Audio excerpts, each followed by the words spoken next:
वन्दे ब्रह्मपुराधिपं श्रीसहजानन्दं च मूलाक्षरम् श्रेयस्कारणसद्गुणैकनिलयम् श्रीप्रागजिह्वावत ब्रह्मोपासनधारकं गुरुहरिम् यज्ञं तथा योगिनम् प्रीत्येवं प्रमुखं महन्तमनिशम् श्रीजीस्वरूपं मुदा। મહિમાનો મહિમા પ્રવચન માળામાં સૌને સાષ્ટાંગ પ્રણામ. જય સ્વામિનારાયણ. હેપી હેપી હેપી રવિ સભા, સત્સંગ સભા, હેપી સન્ડે. ભગવાન સ્વામિનારાયણ વચનામૃત ગઢડા પ્રથમ 18માં અતિશય કૃપા કરીને સંતો, ભક્તો, મુમુક્ષુઓને પોતાના માનીને એમના હિત માટેની, એમના કલ્યાણ માટેની ઉપદેશની વાતો કરી રહ્યા છે. કોઈ પણ સંત ભક્ત જ્યારે ભજન કરવા માટે બેસે ત્યારે હૃદયની અંદર ઘણા પ્રકારના વિક્ષેપ આવે છે. એનું કારણ બતાવી રહ્યા છે. એમાં મહારાજે કહ્યું કે મન, બુદ્ધિ, ચિત્ત અને અહંકાર એના સામું જોયું તો અંતઃકરણ એ ઉદ્વેગનું કારણ નથી, પરંતુ એ ભગવાનનો ભક્ત કે મુમુક્ષુ જ્યારે વિષયાસક્ત થઈને જગત સંબંધી પંચ વિષયનો ઉપભોગ કરે છે, ત્યારે કુસંગનો સંગ કરે છે, ત્યારે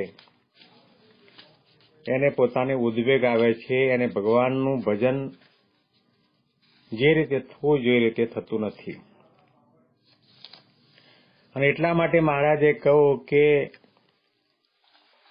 ભગવાન સંબંધી વિષયો મર્યાદામાં રહીને પોતાના વર્ણાશ્રમના ધર્મની અંદર રહીને ભોગવવા અને એની અંદર ભગવાનને ભૂલવા નહીં. એ તમામ વિષયોની અંદર ભગવાનનો સંબંધ રાખવો. જીવનની અંદર બની શકે તો સત્સંગ કરવો, પરંતુ કુસંગ તો ક્યારેય ન કરવો. કારણ કે ન ખાવાનું ખાઈએ તો એ ખાદ્ય પદાર્થ છે. અન્ન તેવો આહાર, આહાર તેવો ઓડકાર. અને જે આહાર કરે એવી પ્રકારની એની બુદ્ધિની અંદર ભ્રષ્ટતા આવી જાય છે.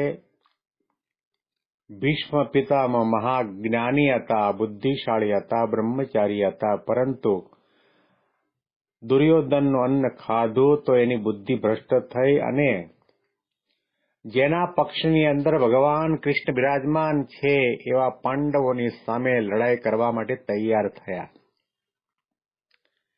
એમને ઘણું સમજાવવામાં આવ્યું, કહેવામાં આવ્યું, છતાં પણ પોતે દુર્યોધનના પક્ષનો ત્યાગ ન કરી શક્યા.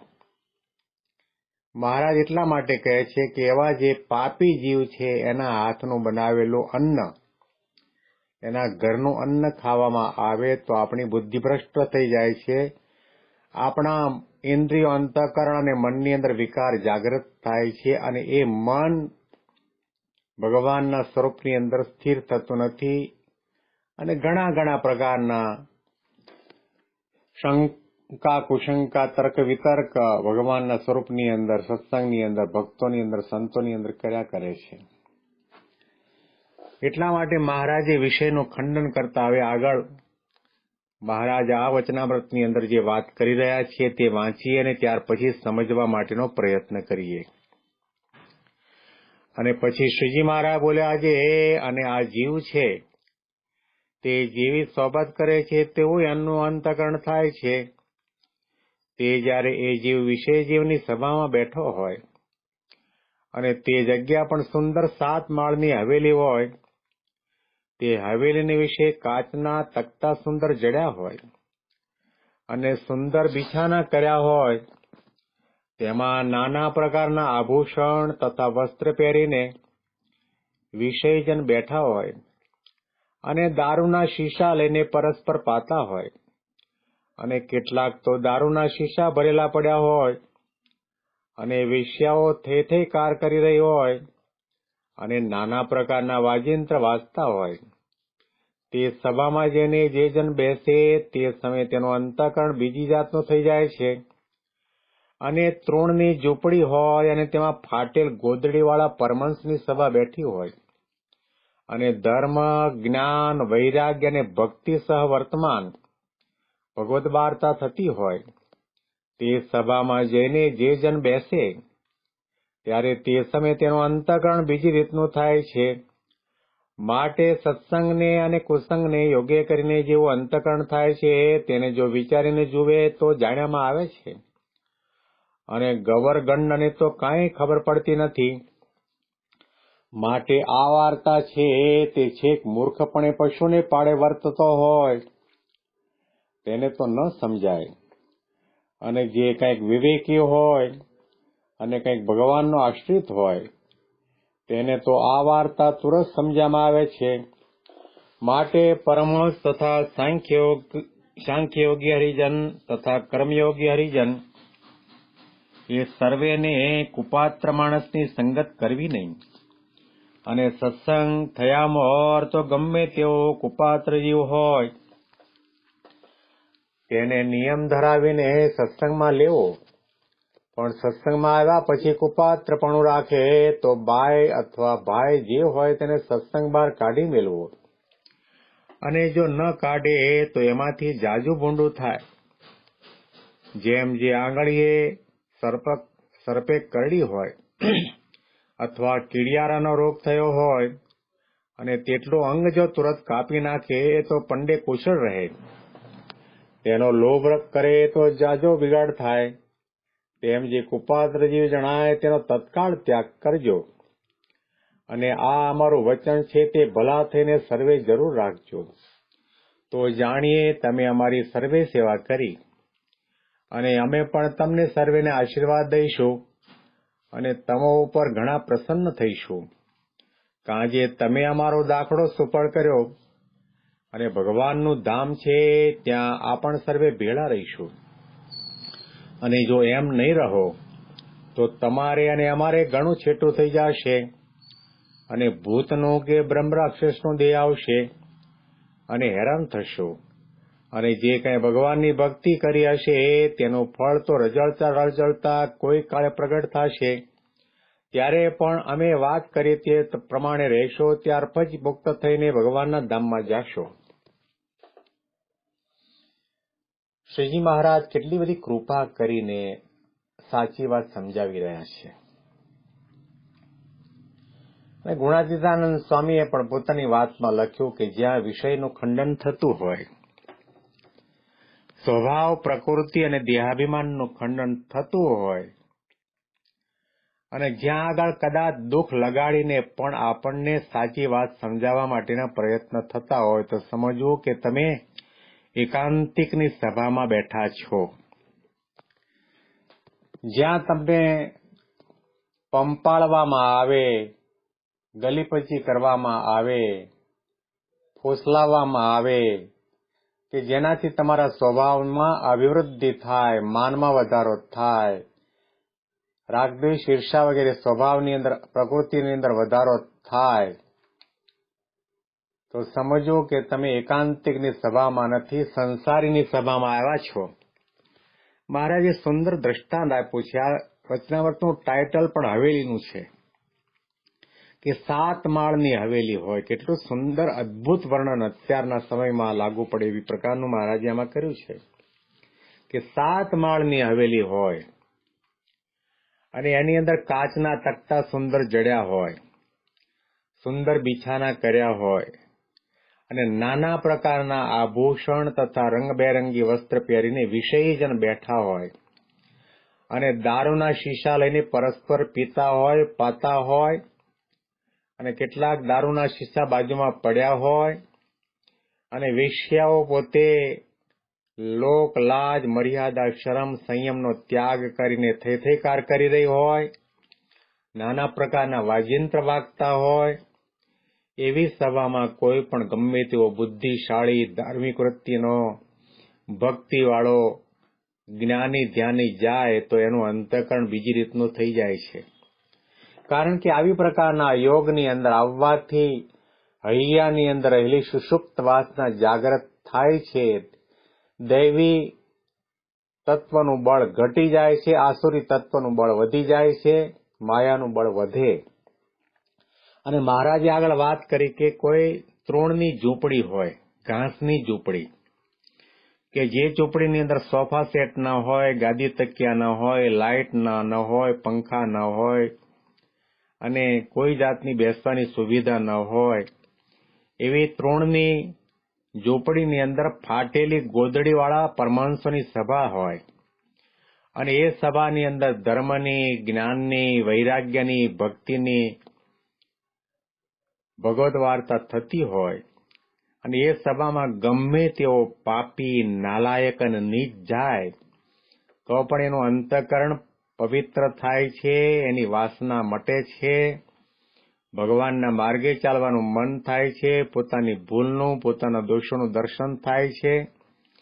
મહારાજે એટલો બધો આગ્રહ રાખીને સમજાવવા માટે પ્રયત્ન કરી રહ્યા છે કે આ વિચારીને તમે જુઓ તો ખબર પડે, બાકી ગબરગંડ જેવો હોય એને કંઈ ખબર પડતી નથી. અને જે પોતે મૂર્ખપણે પશુને પાડે વર્તતો હોય એને કોઈ દિવસ આ વાત સમજાતી નથી. પરંતુ જે વિવેકી હોય અને ભગવાનનો આશ્રિત હોય તેને આ વાત તુરંત સમજ્યામાં આવે છે. આ શબ્દો ધ્યાનમાં લઈએ તો આપણને ખ્યાલ આવે કે આપણામાં આ પ્રકારનો વિવેક આવ્યો છે. આપણે જો નાટક, સિનેમા, ભાંડ ભવાઈ જોવા જતા હોઈએ, આપણે જો નાટક, સિનેમા, ભાંડ ભવાઈ જોવા માટેની વાર્ષિક લવાજમ ભરીને ટિકિટ લેતા હોઈએ, મહિને એક વખત જોવા માટે જતા હોઈએ તો સમજીએ કે આપણે ગબડગંડ જેવા છીએ, પશુના પાડે વર્તીએ છીએ. ભલે કપાળમાં તિલક અને ચાંદલો કર્યો હોય, દાન ધર્માદો કરતા હોય, મંદિરમાં દર્શન કરવા માટે આવતા હોય, પણ જો આવી પ્રકારે આપણું જીવન હોય તો મહારાજે કહ્યું કે ગબડગંડ જેવો છે, મૂરખ છે, પશુના પાડે વર્તવાવાળો છે અને કોઈ દિવસ એનું અંતઃકરણ પરમ પવિત્ર નહીં થાય. માટે મહારાજે કહ્યું કે સત્સંગ થયા પહેલા કદાચ ગમે તેવા મોટા મોટા પાપ કર્મ કર્યા હોય તો એને સત્સંગમાં આવતી વખતે વર્તમાન ધરાવીને એને સત્સંગમાં લેવો, પરંતુ સત્સંગમાં આવ્યા પછી કોપાત્રપણું રાખે, બાઈ હોય, ભાઈ હોય, એને સત્સંગથી બહાર કાઢી મૂકો. કારણ કે સત્સંગની અંદર આવા કુસંગી રહે તો જે સાચા અર્થમાં ભગવાનની ભક્તિ, સેવા, સત્સંગ કરે છે એને પણ બગાડે. જેમ સ્વામી વાત કરે છે, કેરીના ટોપલાની અંદર આખી કેરી બહુ સરસ મજાની હોય પણ વચ્ચેના ભાગમાં એક કેરી બગડેલી હોય અને ચાંદો પડે તો ભેગી બીજી આખો ટોપલો ભરીને કેરી પડી છે એને પણ બગાડે. એને ત્યાંથી કાઢીને ઉકાળા ભેગી કરવામાં આવે. એટલા માટે મહારાજે કહ્યું કે એનો ત્યાગ કરવો, એનો કોઈ દિવસ સંગ ન કરવો. અને આવી રીતે તમે સત્સંગનો યોગમાં રાખશો, સત્સંગ કરશો, નિયમ ધર્મ પ્રમાણે વર્તશો તો મહારાજ કહે છે કે તમે અમારી બહુ સેવા કરી.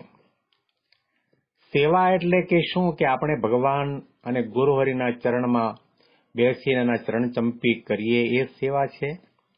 લાખો રૂપિયાનું દાન આપીએ એ સેવા છે? કઈ સેવા છે?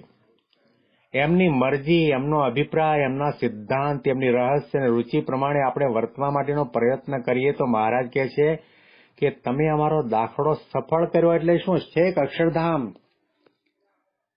કે લાખમાં લોઢાનો ગોળો ઉપરથી અક્ષરધામમાંથી પડતો મૂકવામાં આવે તો વાયુના લહર કે ઘસાતો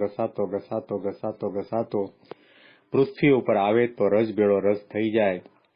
બ્રહ્માના લોકમાં ન રહ્યા અને કોઈ સ્વર્ગમાં ન રહ્યા, દેવતાના લોકમાં ન રહ્યા, ક્યાંય ન રહ્યા અને કેવળ તમારા સૌના કલ્યાણના માટે આટલે દૂરથી આવ્યા. એવો મહા દાખલો અમે કર્યો, તમે સફળ કર્યો એમ માનીશું. અને તમે અને અમે આપણે અક્ષરધામમાં ભેગા રહી શકશો અને બાકી જો આવી પ્રકારે તમે અમારા રહસ્ય, સિદ્ધાંત, અભિપ્રાયને નહીં સમજો તો મહારાજે કોઈ બ્રહ્મરાક્ષસનો દી આવશે, ભૂતનો દી આવશે, અને ભગવાનની ભક્તિ કંઈ પણ નાની મોટી કરી હશે તો રજળતા ફળ મળશે, પરંતુ જ્યાં સુધી આ પ્રમાણે વર્તાશે નહીં, આ માર્ગે ચલાશે નહીં, ત્યાં સુધી મહારાજે કહ્યું કે ભગવાનના ધામને નહીં પામે. મહારાજ એટલા માટે વિષય ખંડન હવેલીની વાતો કરી. ડોક્ટર સ્વામી, પ્રમુખ સ્વામી મહારાજ વારે વારે આપણને કહે છે કે આ ટીવી ભૂત છે, રાક્ષસ છે. શા માટે કહે છે? કારણ કે એની અંદર ન જોવાનું જોઈએ છે. બહારનું ખાવાની પણ આપણને શા માટે ના પાડે છે? કારણ કે જ્યાં ત્યાં આપણે ખાતા ફરીએ, એમાં પાણી ગાળેલું ન હોય, લોટ ચાળેલો ન હોય, એની અંદર પાત્રની અંદર શુદ્ધિ ન હોય, અને બનાવવાવાળા જે માણસો છે એના મનમાં વિકાર હોય, વાસના હોય, અને સ્વભાવ પ્રકૃતિ પડેલા હોય, અને મહાપાપી હોય, એના હાથનું બનાવેલું ભોજન આપણે જમીએ તો એનામાંથી વિકાર થાય. એટલા માટે મહારાજે કહ્યું કે ખાવાની ના નથી, જોવાની ના નથી, સાંભળવાની ના નથી, બોલવાની ના નથી, પરંતુ પોતપોતાના ધર્મની અંદર રહીને, મર્યાદામાં રહીને, સંયમમાં રહીને એ વિષયને ભોગવવા અને એની અંદર ભગવાનનો સંબંધ રાખવો. ભગવાનને ભૂલીને કંઈ પણ ખાવું નહીં, ભગવાનને ધરાવ્યા વિના કંઈ ખાવું નહીં, પીવું નહીં, ભગવાન સંબંધી કથા વાર્તા અને મહિમાની વાતો સાંભળવી. આવી પ્રકારે મહારાજે આ વિષયોનું ખંડન કરી કુસંગનો ત્યાગ કરીને સત્સંગ કરવા માટેનો આદેશ આપ્યો છે. મહિમાની વિશેષ વાતો આપણે આવતીકાલના પ્રવચનની અંદર વચનામૃતના માધ્યમ દ્વારા સાંભળીશું. સૌને સાષ્ટાંગ પ્રણામ. જય સ્વામિનારાયણ. ફરીથી પણ હેપી રવિ સભા, હેપી સત્સંગ સભા, હેપી સન્ડે. જય સ્વામિનારાયણ.